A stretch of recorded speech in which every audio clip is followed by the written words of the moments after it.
যোৰহাটত কংগ্ৰেছৰ ভেকু ভাওনা নিজৰ গৃহ সমষ্টিতেই ভেকু ভাওনা পাতিলে গৌৰৱ গগৈয়ে নেতৃত্বত যোৰহাটৰ পৰা কংগ্ৰেছে আৰম্ভ কৰিছিল ৰাইজৰ পদূলিত ৰাইজৰ কংগ্ৰেছ শীৰ্ষক কাৰ্যসূচী আমি যে অনুষ্ঠান চলাই আছো কিটা দিন ৰাইজৰ পদূলিত ৰাইজৰ কংগ্ৰেছ এই যোগেদি যে আমি কংগ্ৰেছৰ নেতৃত্বৰ ৰাইজৰ ওচৰত গৈ ৰাইজৰ কথাবোৰ শুনিবলৈ এটা সুযোগ পাইছে কিন্তু ৰাইজৰ বহুমূলীয়া পৰামৰ্শকেই ডাষ্টবিনত দলিয়ালে গৌৰৱ গগৈয়ে এনেদৰে যোৰহাটৰ প্ৰেছ ক্লাবত ৰাইজৰ মতামত বিচাৰিছিল কংগ্ৰেছে বিভিন্ন বাকচত ৰাইজে হাতে লিখি কংগ্ৰেছলৈ আগবঢ়াইছিল বিভিন্ন পৰামৰ্শ Today's interactions through राइजर पडुलित राइजर कांग्रेस प्रजा के पास प्रजा की कांग्रेस इसके द्वारा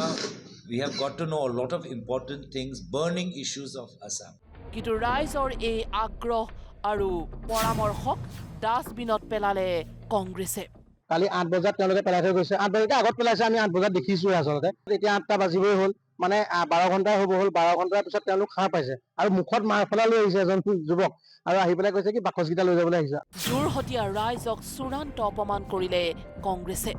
ৰাইজৰ পদূলিত ৰাইজৰ কংগ্ৰেছ শীৰ্ষক কাৰ্যসূচীৰ অংশ হিচাপে গৌৰৱ গগৈয়ে যোৰহাটৰ প্ৰেছ ক্লাবত এনেদৰে কেইবাটাও বাকচত গ্ৰহণ কৰিছিল ৰাইজৰ পৰামৰ্শ কিন্তু সংবাদ মেল দি গৌৰৱ গগৈ গুচি গ'ল কংগ্ৰেছী নেতা কৰ্মী আৰু 12 ঘণ্টা ধৰি এনেদৰে প্ৰেছ ক্লাবতেই পৰি থাকিল ৰাইজৰ আপুৰুগীয়া পৰামৰ্শ যি পৰামৰ্শ বিচাৰি ৰাইজৰ কাষ চপাৰ প্ৰতিশ্ৰুতি দিছিল কংগ্ৰেছে সেই পৰামৰ্শকে এনেদৰে পৰিত্যক্ত অৱস্থাত এৰি থৈ গ'ল গৌৰৱ গগৈ আৰু তেওঁৰ দলে আহি পেলাই মই দেখি পেলাই মই চাইছিলোঁ যে বাকচগিটা কি কাৰণে পৰি আছে বাকচগিটা ইয়াত পৰি থকা নাছিলে দেই বাকচগিটা মইহে ইয়ালৈ আনি থৈছোঁ বাকচগিটা প্ৰথমতে এই চাউণ্ড বক্সৰ ওপৰত দুটা পৰি আছিলে দুটা পৰি থকা দেখি এটা ইয়াতে আছিলে তাৰপৰা মই দেখিলোঁ যে কিহৰ বাকচ চাওঁচোন চাই পেলাই দেখিছোঁ যে ৰাইজৰ মতামত আৰু এই যিবোৰ ৰাইজৰ মতামত দিছিলে এই মতামতবোৰ আছিলে ৰাইজৰ কিছুমান অভিযোগ আছিলে যে কি অভিযোগ আছিলে ৰাইজৰ মতামতবোৰ লৈছিলে গৌৰৱ গগৈ তাৰমানে নিজে লৈছিলে আৰু তাৰপিছত মতামত লৈছিলে কংগ্ৰেছ কৰ্মী এইটো দেখকচোন এইটো জিলা মহিলা কংগ্ৰেছৰ আছে এইটো কিতাপৰ মণ্ডল আছে এইটোৱে তেওঁলোকৰ অভাৱ অভিযোগবোৰ লৈছিলে লোৱাৰ পিছত দেখিবলৈ গৈছে যে ইয়াত দামো আছে কিছুমান নাম দি থোৱা আছে আপুনি দেখিব যে ইয়াত তেওঁলোকৰ পৰামৰ্শ আছিলে কাৰ কি গৌৰৱ গগৈ ডাঙৰীয়া এই বস্তুখিনি লৈ যাব লাগিছিলে প্ৰথম কথা যে তেওঁ কি ৰাইজে কি বিচাৰিছে কি বিচৰা নাই তেওঁ সেই প্ৰথম কথা সেইটো চোৱাই নাই একেবাৰে বাকচত তেওঁলোকে লৈ যাব লাগিছিলে প্ৰথম কথা দ্বিতীয় কথা হৈছে আপুনি চাওক এইদৰে ৰাইজে তেওঁলোকৰ নিজৰ মানুহখিনি দেই এইখিনি তেওঁলোকৰ কংগ্ৰেছৰ নিজৰ কৰ্মীখিনিয়ে তেওঁলোকে বিচাৰিছিলে এই কথাখিনি যে তেওঁলোকে ক'ব নোৱাৰিছে তেওঁলোকৰ হাতেৰে যাওক আৰু গৌৰৱটো দেখিবলৈ নাপায় আমি সাংবাদিক হিচাপে মই কৈছো বা মই নিজে যোৰহাট লোকসভা সমষ্টিৰ অন্তৰ্গত মই গৌৰৱ দেখিবলৈ নাপাওঁ একেবাৰে দেখিবলৈ নাপাওঁ মাহত এবাৰ বা দুবাৰহে দেখিবলৈ পাওঁ কিন্তু ৰাইজে বিচাৰিছিলে কি আৰু ৰাইজক কৰিলে কি ইয়াত সংবাদ মাধ্যমৰ বাতৰিৰ পিছতহে সম্পিত ঘূৰাই পালে কংগ্ৰেছী নেতাকৰ্মীয়ে 12 ঘণ্টাৰ পিছত প্ৰেছ ক্লাবলৈ ঢপলিয়াই আহিল কংগ্ৰেছী নেতা খৰধৰকৈ এই বাকচসমূহ আঁতৰাই নিয়াৰ চেষ্টা কালি ইম্পৰ্টেণ্ট এক্সিকিউটিভ আছিলে লগতে আমাৰ যিহেতু মানুহ আহি আছিলে বস্তুবোৰ ইয়াত তেওঁলোকৰ নিজৰ লিখিত আবেদন দি আছিলে তেওঁ যিহেতু বহুত দেৰিলৈকে ইয়ালৈ মানুহ আহি আছিলে আমি তেওঁলোকৰ কাৰণে এইখিনি থৈ গৈছো আমি ইয়াতে ধুনীয়াকে থৈ গৈছিলো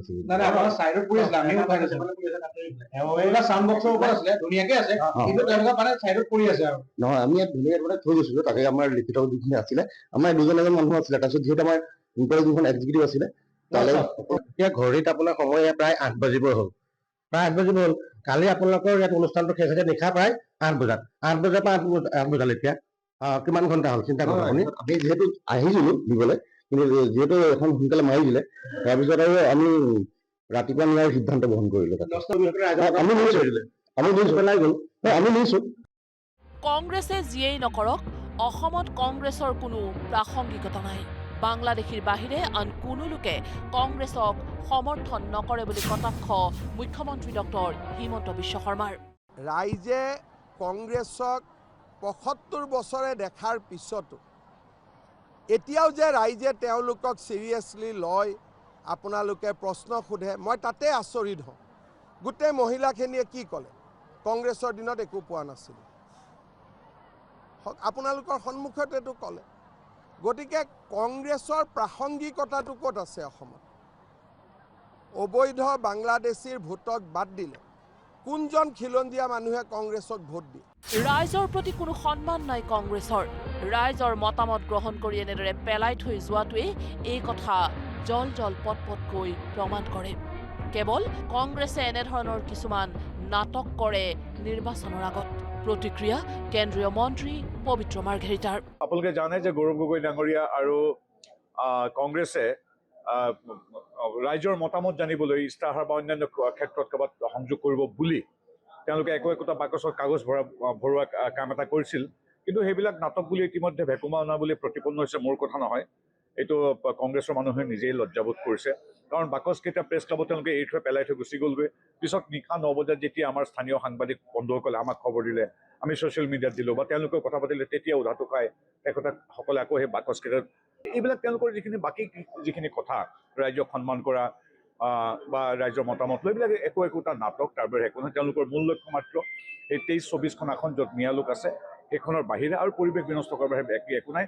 যোৰহটীয়া ৰাইজক কংগ্ৰেছে কৰা এই অপমানৰ সন্দৰ্ভত প্ৰতিক্ৰিয়া প্ৰকাশ কৰিলে মন্ত্ৰী পীযুষ হাজৰিকাই কংগ্ৰেছে জনতাৰ লগত নাই মানুহক মিছা কথা ক'বলৈ দেখুৱাবলৈ এনেকুৱা একোটা বক্স দিছিলে কিন্তু বক্সটো পেলাই থৈ গুচি গ'ল মানুহৰ প্ৰতি তেখেতলোকৰে অসন্মান মানুহৰ প্ৰতি তেখেতলোকৰ বিক্ষোভ গতিকে মানুহক তেখেতলোকে আচলতে সেই অঞ্চলত মানুহে হঠাৎকৈ ভোট দিলে গৌৰৱ গগৈ ডাঙৰীয়াই ভাবিলে তেখেতৰ স্লেভ গতিকে কামো নকৰিলে কালিও অপমান কৰিলে কিন্তু তেখেতলোকে জানে যে ক'ত অলপ ভোট পাব তেখেতলোকে কংগ্ৰেছ দল তেখেতলোকক লৈ ব্যস্ত যোৰহাটৰ মানুহক ইমান অপমান কৰিছে তাৰ এই অপমানৰ পুতক নিশ্চয়কৈ যোৰহাটবাসীয়ে আগন্তুক ইলেকশ্যনত দেখাব যোৰহাটৰ ৰাইজক অপমান কৰিছে কংগ্ৰেছৰ এই ধৃষ্টতাক গৰিহণা বিজেপি নেতা সিদ্ধান্ত অংকুৰ বৰুৱাৰ শ্ৰদ্ধেয় নাগৰিকসকল তেওঁ কংগ্ৰেছৰ কৰ্মীসকলে শ্ৰদ্ধেয় নাগৰিক হয় যোৰহাটৰ তেওঁলোকক তেওঁ অপমান কৰিছে ৰাইজৰ কি কাম কৰিব আজি গৌৰৱ গগৈ ডাঙৰীয়া যোৰহাটৰ ৰাইজৰ লগত সদায় ভেকুভেকুনাই কৰি আছে তেওঁ সাংসদ হোৱাৰ পিছত এই পদূলিতে তেওঁৰ ঘৰ এই পদূলিতে তেওঁ কোনদিন নাহে আৰু যোৰহাটৰ ৰাইজৰ তেওঁ কি কাম কৰিব আৰু যোৰহাটৰ ৰাইজে যিকোনো ক্ষেত্ৰত ৰাজনীতি দিশতে সদায় ৰাজনৈতিক দৃষ্টিকোণ সামাজিক দৃষ্টিকোণে আছে গতিকে যোৰহাটৰ ৰাইজে এই ক্ষেত্ৰত কিন্তু যথেষ্টখিনি লজ্জিত হৈছে আৰু আমিও যথেষ্টখিনি লজ্জিত কাৰণ ডাষ্টবিনতে তেওঁলোকৰ মতামত ৰাখি থৈ দিলে য'ত মুখ্যমন্ত্ৰীয়ে প্ৰত্যেকটো তৃণমূল পৰ্যায় আমাক বুথ বুলি কয় একেবাৰে তৃণমূলৰ কৰ্মীসকলক গুৰুত্ব দিয়ে আৰু তেওঁ তৃণমূল কৰ্মীসকলৰ যোনখিনি মতামত আছিলে যোৰহাটৰ সমস্যা লৈ যোৰহাটৰ যিকোনো দিশক লৈ সেইখিনি মতামত তেওঁলোকে উপলুঙা কৰিলে কেৱল বিজেপিৰ নেতাকৰ্মীয়ে নহয় যোৰহটীয়া ৰাইজক কংগ্ৰেছে কৰা এই অপমান আৰু সমস্যা সমাধান কৰিম বুলি কৈ কংগ্ৰেছে যি ভেকু ভাওনা কৰিলে সেই সন্দৰ্ভত প্ৰতিক্ৰিয়া প্ৰকাশ কৰিলে যোৰহাটৰ সৰ্বসাধাৰণ ৰাইজেও ৰাইজৰ সমস্যা সমাধান কৰাৰ কোনো আগ্ৰহ নাই কংগ্ৰেছৰ কেৱল দেখুৱাবৰ বাবেহে এনেদৰে গৌৰৱ গগৈয়ে মতামত লৈছে আমি ভাবিছিলোঁ যে তেওঁ মতামতখিনি লৈ সেই মতামতখিনিৰ ওপৰত তেওঁ বিশ্লেষণ কৰি ৰাইজৰ যিবা যদি সমস্যা হৈছে সেই সমস্যাখিনি আচলতে সংসদত উত্থাপন কৰিব কিন্তু পৰিতাপৰ কথা হ'ল যে সেই বাকচখিনি আচলতে 12 ঘণ্টা সময় আচলতে প্ৰেছ ক্লাবতে পৰি থাকিলে আচলতে সেই মতামতখিনি তেওঁ মানুহক দেখুৱাবৰ কাৰণে লোৱা যেন আমাৰ এটা অনুভৱ হয় জনতাই কি বিচাৰিছে অসমৰ ৰাইজে কি বিচাৰিছে বা কি